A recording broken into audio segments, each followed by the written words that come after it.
Genesis chapter 25. Abraham took another wife, whose name was Keturah. She bore him Zimran, Jokshan, Medan, Midian, Ishbak, and Shua.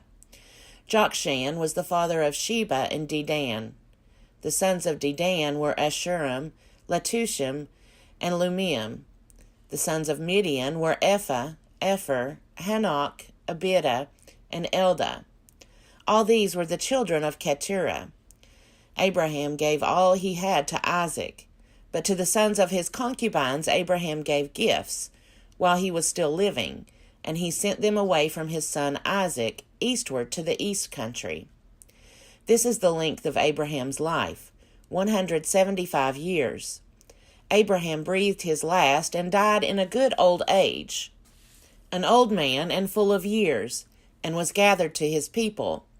His sons Isaac and Ishmael buried him in the cave of Machpelah, in the field of Ephron, son of Zohar the Hittite, east of Mamre, the field that Abraham purchased from the Hittites. There Abraham was buried with his wife Sarah. After the death of Abraham, God blessed his son Isaac, and Isaac settled at Beer Lahai Roi. These are the descendants of Ishmael, Abraham's son, whom Hagar the Egyptian, Sarah's slave girl, bore to Abraham. These are the names of the sons of Ishmael, named in the order of their birth: Nebaioth, the firstborn of Ishmael, and Kedar, Adbeel, Mibsam, Mishma, Duma, Massa, Hadad, Tema, Jetur, Naphish, and Kedema. These are the sons of Ishmael, and these are their names, by their villages and by their encampments, 12 princes according to their tribes. This is the length of the life of Ishmael, 137 years. He breathed his last and died, and was gathered to his people. They settled from Havilah to Shur, which is opposite Egypt in the direction of Assyria. He settled down alongside all of his people. These are the descendants of Isaac, Abraham's son. Abraham was the father of Isaac, and Isaac was 40 years old when he married Rebekah, daughter of Bethuel the Aramean of Paddan Aram, sister of Laban the Aramean. Isaac prayed to the Lord for his wife because she was barren, and the Lord granted his prayer, and his wife Rebekah conceived. The children struggled together within her, and she said, "If it is to be this way, why do I live?" So she went to inquire of the Lord, and the Lord said to her, 2 nations are in your womb, and 2 peoples born of you shall be divided. The one shall be stronger than the other, the elder shall serve the younger. When her time to give birth was at hand, there were twins in her womb. The first came out red, all his body like a hairy mantle, so they named him Esau. Afterward his brother came out, with his hand gripping Esau's heel, so he was named Jacob. Isaac was 60 years old when she bore them. When the boys grew up, Esau was a skillful hunter, a man of the field, while Jacob was a quiet man, living in tents. Isaac loved Esau because he was fond of game, but Rebekah loved Jacob. Once when Jacob was cooking a stew, Esau came in from the field, and he was famished.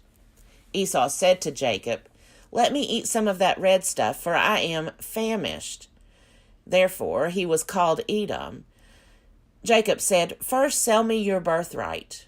Esau said, "I am about to die. Of what use is a birthright to me?" Jacob said, "Swear to me first." So he swore to him and sold his birthright to Jacob. Then Jacob gave Esau bread and lentil stew, and he ate and drank, and rose and went his way. Thus Esau despised his birthright. Genesis chapter 26. Now there was a famine in the land, besides the former famine that had occurred in the days of Abraham. And Isaac went to Gerar to King Abimelech of the Philistines. The Lord appeared to Isaac and said, "Do not go down to Egypt. Settle in the land that I shall show you. Reside in this land as an alien, and I will be with you, and will bless you. For to you and to your descendants I will give all these lands, and I will fulfill the oath that I swore to your father Abraham. I will make your offspring as numerous as the stars of heaven, and will give to your offspring all these lands, and all the nations of the earth shall gain blessing for themselves through your offspring. Because Abraham obeyed my voice and kept my charge, my commandments, my statutes, and my laws. So Isaac settled in Gerar. When the men of the place asked him about his wife, he said, "She is my sister." For he was afraid to say, "my wife," thinking, or else the men of the place might kill me for the sake of Rebekah, because she is attractive in appearance. When Isaac had been there a long time, King Abimelech of the Philistines looked out of a window and saw him fondling his wife Rebekah. So Abimelech called for Isaac and said, "So she is your wife. Why then did you say, 'She is my sister'?" Isaac said to him, "Because I thought I might die because of her." Abimelech said, "What is this you have done to us? One of the people might easily have lain with your wife, and you would have brought guilt upon us." So Abimelech warned all the people, saying, "Whoever touches this man or his wife shall be put to death." Isaac sowed seed in that land, and in the same year reaped 100-fold. The Lord blessed him, and the man became rich.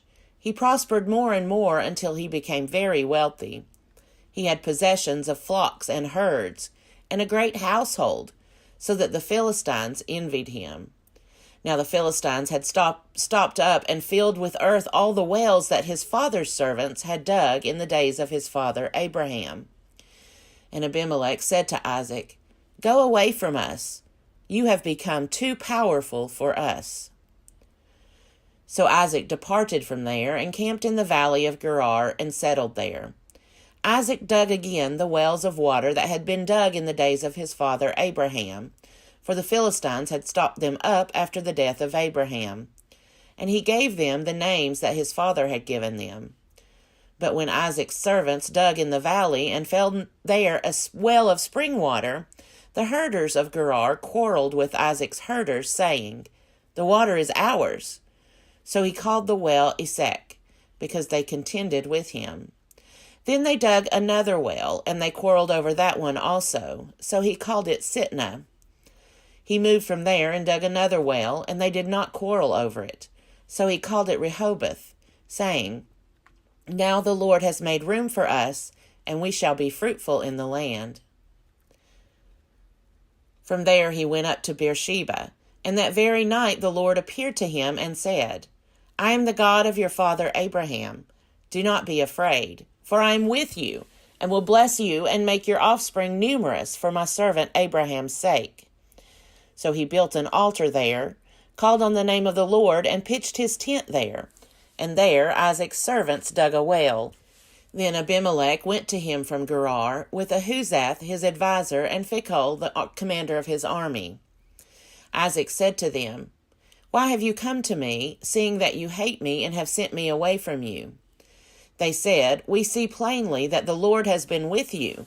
So we say, let there be an oath between you and us, and let us make a covenant with you, so that you will do us no harm, just as we have not touched you and have done to you nothing but good, and have sent you away in peace. You are now the blessed of the Lord." So he made them a feast, and they ate and drank. In the morning they rose early and exchanged oaths, and Isaac set them on their way, and they departed from him in peace. That same day Isaac's servants came and told him about the well that they had dug, and said to him, "We have found water." He called it Sheba. Therefore the name of the city is Beersheba to this day. When Esau was 40 years old, he married Judith, daughter of Beeri the Hittite, and Basemath, daughter of Elon the Hittite, and they made life bitter for Isaac and Rebekah.